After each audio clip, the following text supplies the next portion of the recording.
Ya el Senado aprobó estas leyes para castigar la defraudación fiscal y compra o adquisición de comprobantes fiscales falsos. Esto ya fue turnado a la Cámara de Diputados.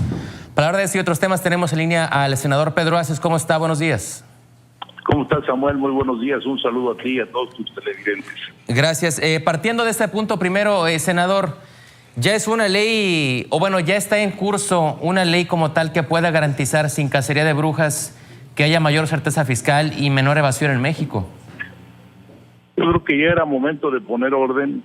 Han pasado muchas décadas en este país donde fiscalmente había unas lagunas muy claras en las leyes que les permitían a algunos despachos rimbombantes hacer de las suyas en materia fiscal, en cuestión del mal llamado outsourcing, y también sobre todo que es muy delicado en la venta de las facturas clonadas, y eso lo vemos todos los días, Samuel, en nuestro querido país. Entonces ya va a pasar en Cámara de Diputados, y ya también las autoridades del Poder Ejecutivo como la UIF, como la Procuraduría Fiscal, ya están tomando cartas en el asunto, porque no puede ser que se siga evadiendo impuestos, que se sigan enriqueciendo unos cuantos, que el país esté como está, porque hay gentes que lo único que hacen es dañar a México y hacen este tipo de cuestiones que son, a mi gusto, una simulación de actos jurídicos.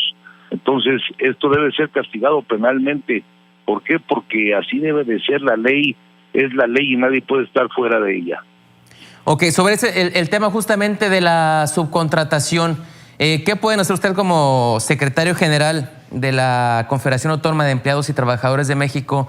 ¿Qué se puede hacer en lo tangible, en los hechos, para evitar que se siga tomando como un recurso, pues digámoslo así, alterno para las empresas, para uno, evitar el pago de prestaciones y dos, como tal, también incluso evadir impuestos? Tenemos que regularlo. Hay dos tipos, la gran mayoría es los que lo hacen mal, de este mal llamado outsourcing, porque todo el mundo así le llama y estamos en México, y aquí tenemos que llamarle tercerización. La minoría de los despachos es quien actúa bien. ¿Por qué? Porque pagan impuestos, porque cumplen con todo lo que manda el SAT, con el Seguro Social, con el Infonavit, y no le quitan la antigüedad al trabajador.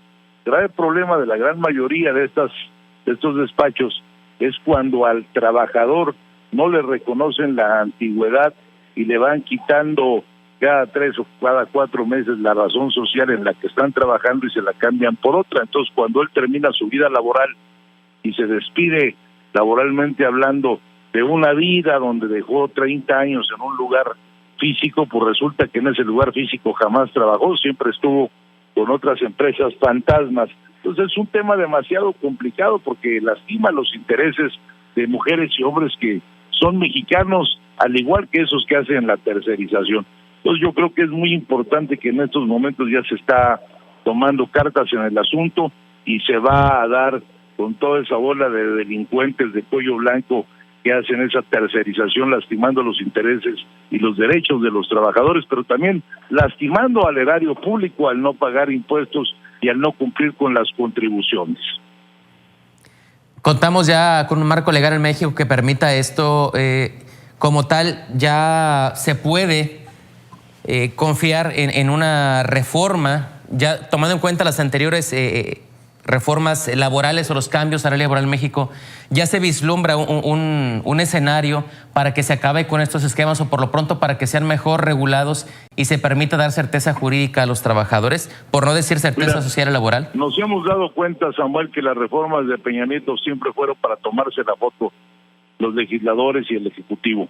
Hoy la reforma laboral que impulsó el presidente de la República, el licenciado López Obrador, que la aprobamos en senadores y que se aprobó también en diputados con 417 votos a favor y con 120 en senadores, es una reforma de fondo donde se tocaron más de 500 puntos de la reforma laboral. No fue una reforma por encimita. Esa reforma nos da la libertad hoy a los trabajadores de poder elegir. Hoy veo un periódico en primera plana donde te dice que tienen líderes sindicales hasta 40 y 45 años al frente, sin nunca haberse elegido por la base. Entonces, esa reforma te da desde la libertad de pensar, de creer, pero sobre todo de votar a tus dirigencias, como también la libertad de conocer el contrato colectivo de trabajo, y con eso vamos a acabar también con los contratos de protección que tanto han dañado a México, porque el contrato de protección es el que está en contubernio con la tercerización. Bien, gracias Pedro Ace, secretario general del CATEM, por tomar la llamada esta mañana. Vamos a seguir platicando sobre este tema que seguramente tendrá mucho. Buenos días.